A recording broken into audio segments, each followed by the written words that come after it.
शिवालिक हिमालयों में सतह समंदर से तकरीबन 2099 फीट की बुलंदी पर वाक़ नाहन शहर सिरमौर हुक्मरानों का दारुल हुकूमत रहा है।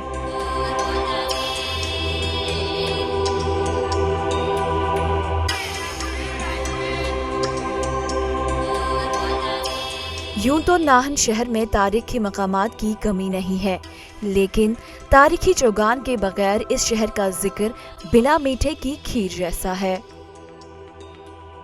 हिमाचल प्रदेश के तारीखी विरसे में आज हम बात करेंगे सैकड़ों बरसों से शहर के वस्त में वाक़ नाहन के तारीखी चौगान मैदान के बारे में।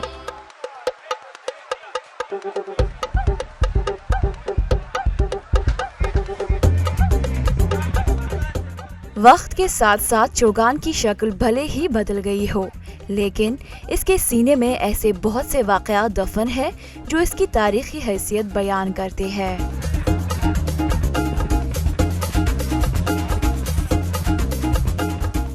मौजूदा दौर में बहुत से शहरी खुसूसन नौजवान नस्ल अब भी चौगान की तारीख से नवाकिफ है।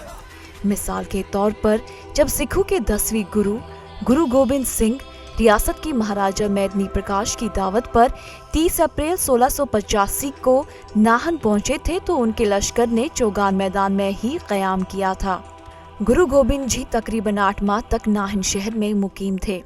इस मैदान के साथ ही तारीखी गुरुद्वारा श्री दशम स्थान भी वाक़या है। गुरु गोबिंद सिंह जी महाराज या बड़े बड़े राजाओं महाराजाओं के आने पर होने वाले भव्य आयोजन हों, इन सब का ये साक्षी रहा है।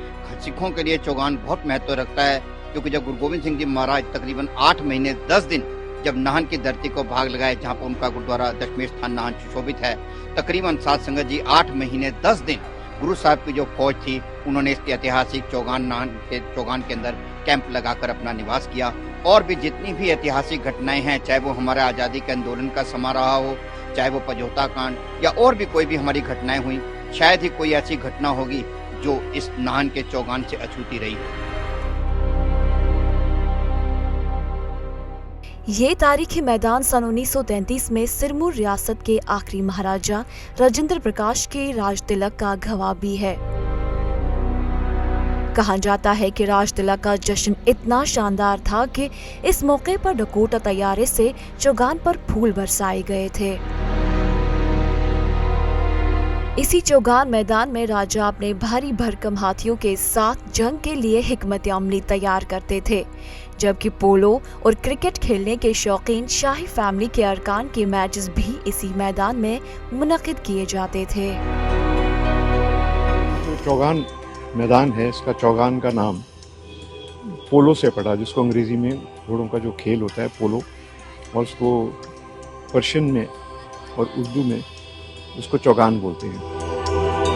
राज्य उत्सव होते थे या परेड होती थी या कोई और उत्सव होते थे, उसके लिए रखा गया था। जो भी महत्वपूर्ण जिसमें गैदरिंग होती थी और लोग इकट्ठे होते थे तो इसे मनाया जाता था। और ख़ास करके जब ये फौजें वगैरह एकत्रित होती थी, इससे पहले ये जो आपका कैंटोनमेंट एरिया है जिसको शमशेरपुर कैंट कहते हैं, वो महाराजा शमशेर प्रकाश के समय में बना। पर उससे पहले जो फौजी वगैरह इकट्ठे होते थे और एक्सरसाइज वगैरह करते थे, वो इसी चौगान मैदान में करते थे। इसके साथ ही एक साइड अस्तबल थे जहाँ की घोड़े वगैरह भी रखे जाते थे, उनको भी इसमें उनकी जो ट्रेनिंग वगैरह दी जाती थी और उनको एक्सरसाइज वगैरह यहाँ कराई जाती थी। आजादी के बाद रियासत के भारत के साथ इंजमाम के दौरान सिरमौर के राजा ने तख्त छोड़ने का ऐलान भी इसी चौगान मैदान में किया था। ये महाराजा की बदकिस्मती ही थी कि सन 1933 में जिस चौगान मैदान में उनका राज तिलक हुआ था, उसी मैदान में उन्हें सन 1947 में तख्त भी छोड़ना पड़ा। ये नाहन का मुख्य प्लेस है। नाहन के अंदर लोगों के लिए शाम को घूमने फिरने से लेके बच्चों का खेलने तक सबका ये केंद्र है। हमारा अनुरोध है कि नगर परिषद जो है इस ऐतिहासिक धरोहर को कृपया करके ध्यान दे, ताकि इसको अच्छे से अच्छे रूप में निखार कर हम आने वाली पीढ़ी तक पहुंचा सकें। आजादी के 73 बरस बाद भी तारीखी चौगान अपना एक अलग मुकाम रखता है और यहाँ तमाम कौमी त्योहारों का इनकाद भी होता है। इसी चौगान मैदान ने मुतअद्दिद कौमी और बैनुल-अक़वामी खिलाड़ी मुल्क को दिए हैं। लेकिन मौजूदा वक्त में मकामी अफराद इस मैदान के ताल्लुक से काफ़ी फिक्रमंद है। मजमूई तौर पर नाहिन का चौगान मैदान बादशाहत के दौर से लेकर अब तक के बहुत से तारीखी वाक़यात का गवाह रहा है।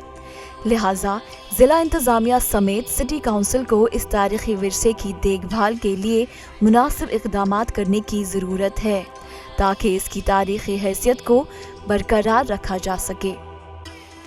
Bureau report ETV Bharat.